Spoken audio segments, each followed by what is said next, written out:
Muy buenas noches, bienvenidos a su programa Foro Potosino, un programa de la Asociación de Abogados de San Luis Potosí. Hoy en el estudio nos acompañan nuestro invitado, el licenciado Gilberto Fuentes Infante. Licenciado, muy buenas noches y gracias por acompañarnos. Buenas noches. Y nuestros panelistas, el licenciado Lorenzo Sánchez Andrade, el licenciado Jorge Chizal Palau. Licenciados, muchas gracias por acompañarnos en su programa Foro Potosino. A usted que nos sigue, muchas gracias por sintonizarnos. Hoy estaremos tratando el tema de la Ley de Trabajadores al Servicio de las Instituciones Públicas del Estado de San Luis Potosí, una ley que sufrió en días pasados, para ser precisos, el día 7 de mayo del año en curso, importantes reformas. Reformas que tienen que ver con los salarios caídos, reformas que tienen que ver con los laudos que dicte esa autoridad. ¿En qué consiste esta reforma, licenciado Gilberto Fuentes Infante? Sí, efectivamente se reforma el artículo 59 de la Ley de los Trabajadores al Servicio de las Instituciones Públicas del Estado de San Luis Potosí, y no es más que una réplica a la reforma de la Ley Federal del Trabajo, donde le ponen un tope a los salarios dejados de percibir o salarios caídos, que es de un año. Un año que, bueno, pues de la exposición de motivos de la ley referida, hacen mención que los señores diputados, representantes de populares del pueblo, que porque se han dado cuenta que la mayoría de los juicios duran un año. La verdad, con todo respeto, eso pues es falso, de toda falsedad, porque los que postulamos en el campo del derecho laboral nos damos perfectamente cuenta que no es cierto, ¿verdad? Que la realidad de las cosas es que un juicio se prolonga, dura 2 años y medio, hasta 3 años, y a veces hasta se prolonga mucho tiempo. Y sin embargo, ellos lo ven de esa manera. Yo creo que esa reforma la hicieron al vapor y no tomaron las providencias necesarias. Yo creo que antes de haber reformado esa ley, tuvieron que haber tomado las precauciones necesarias de invertirle los recursos necesarios al Tribunal Estatal de Conciliación y Arbitraje para que trabaje con mayor eficacia y que realmente los juicios duren un año, como ellos lo dicen, en todas sus etapas procesales correspondientes. Porque al final de cuentas el trabajador ni el mismo patrón tienen la culpa que los juicios se prolonguen. Lo que tienen la culpa realmente es el tribunal por las deficiencias que hay, pero también por las carencias que tienen. Entonces, le reitero, realmente es una reforma que toman al vapor sin tomar en consideración algunos factores. ¿Se han escuchado por ahí algunas voces que dicen que la culpa, licenciado Jorge, de el retraso en esos tribunales burocráticos es por culpa del abogado postulante?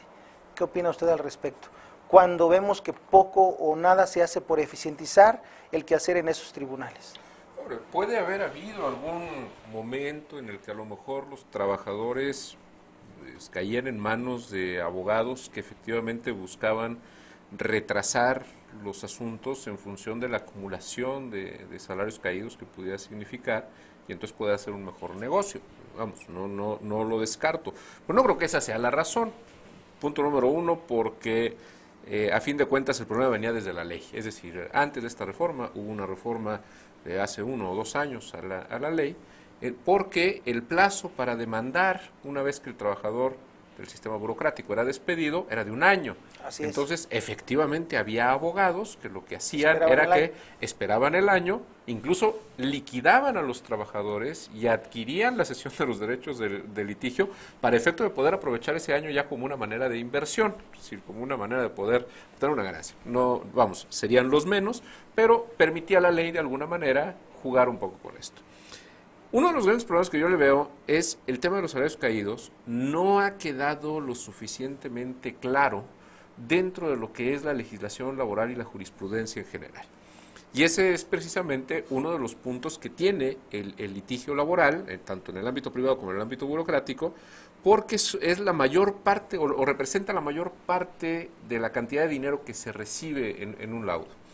Por un lado, los salarios caídos se contemplan como una especie de sanción, ya la Corte ha dicho que no es una sanción, se contemplan como una indemnización, la Corte ha sido un poco temerosa en cuanto a llamarle que sean efectivamente indemnizatorios, se hablaba de un cumplimiento del contrato, con lo cual solo se justificarían tratándose de demandas de reinstalación, no de demandas de reclamo de indemnización por despido injustificado, pero esto era lo que habría de alguna manera esta expectativa tanto a los trabajadores como a quienes demandaban burocrática o privadamente, y evidentemente repercutía en los haberes de las instituciones. Laudos multimillonarios que llegaban a superar los presupuestos de los ayuntamientos, específicamente es el caso de los ayuntamientos que eran demandados en este tipo de procedimientos. Lo que pasa es que, y en esto coincido totalmente con Gilberto, el problema de la duración del juicio no es un problema ni del trabajador ni de su abogado, ni tampoco del ayuntamiento o de la autoridad que fuera la demandada.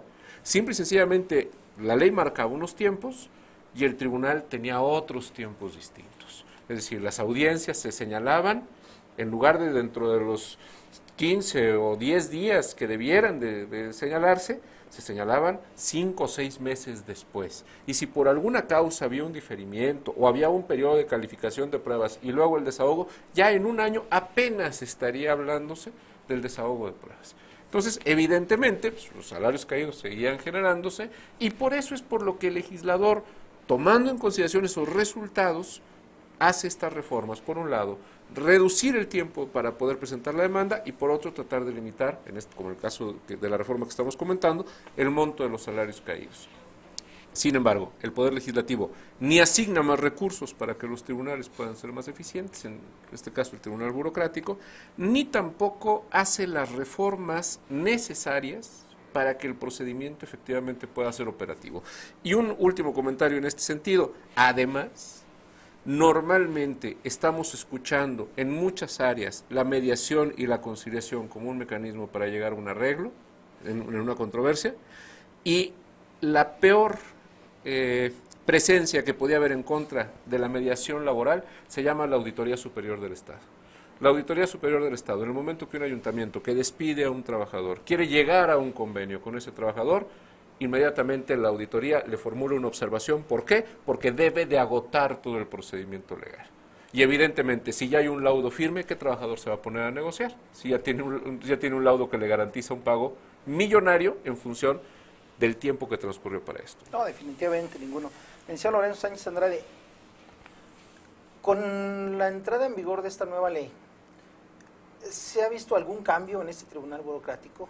Es decir, se reducen los laudos a 1 año únicamente, así el juicio dure 5. Pero ¿está haciendo algo el tribunal por eficientizar el trabajo, por cumplir con los plazos, con los términos que comentaba el maestro Jorge Chazal, para que un laudo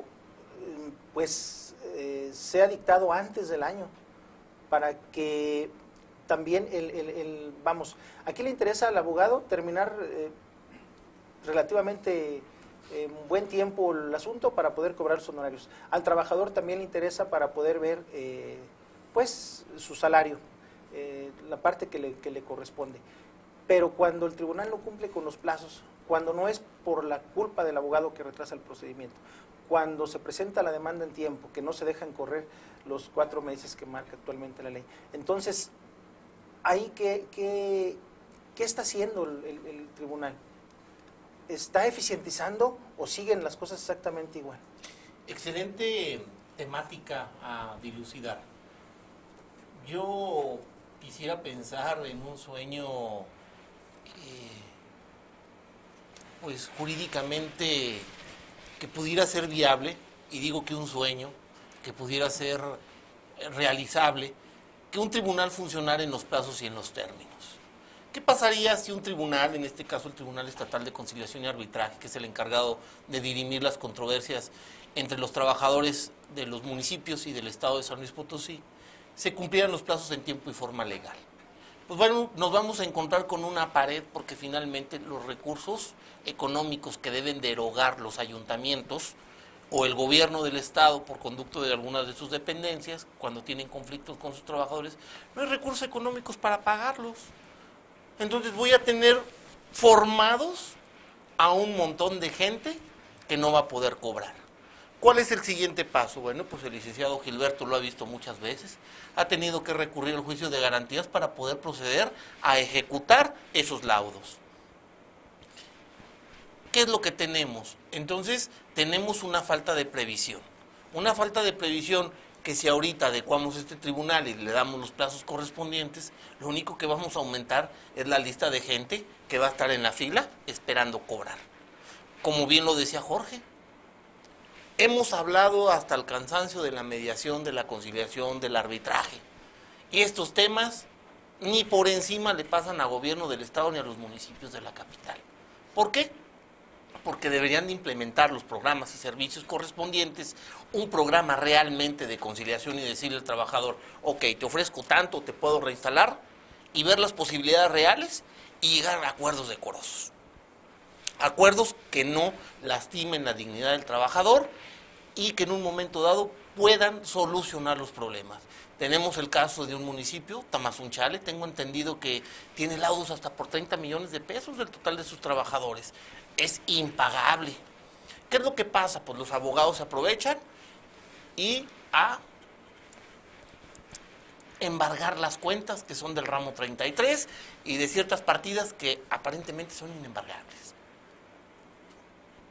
Cuando quiere hacer algo el Estado, pues ya no puede hacer nada. ¿Por qué? Porque esos recursos ya no van a regresar. ¿Qué hizo el Estado de Sinaloa en concreto? El artículo 516 del Código Civil de Sinaloa estableció una protección para el Estado y municipios. Y todos los bienes del Estado se convierten en inembargables.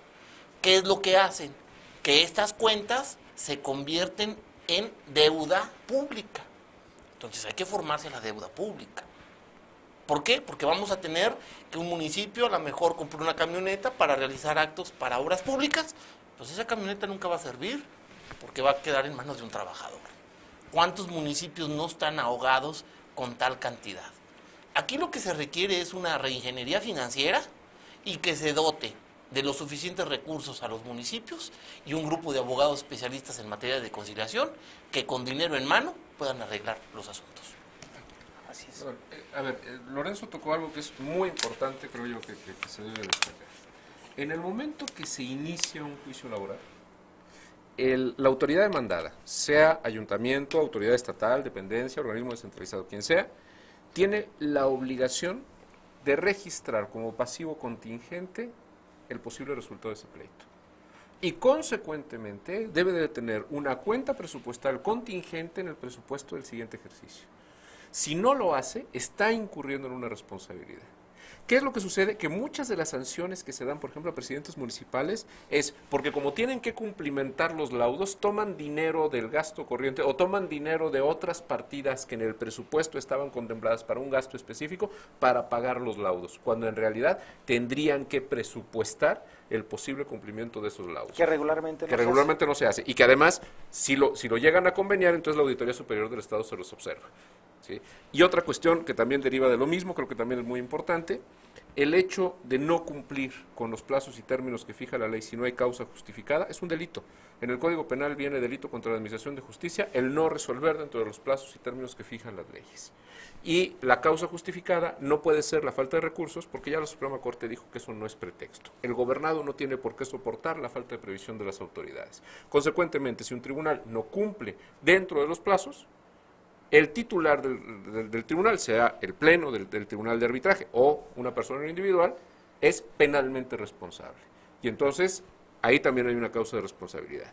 Incluso en el caso del tribunal burocrático, hay ya procedimientos por incumplimiento de sentencias de amparo que están ya en los tribunales colegiados para determinar la separación del cargo del presidente. Así es, un tema muy importante del cual hablaremos al regresar del corte sobre la ejecución de los laudos en materia laboral. Regresamos.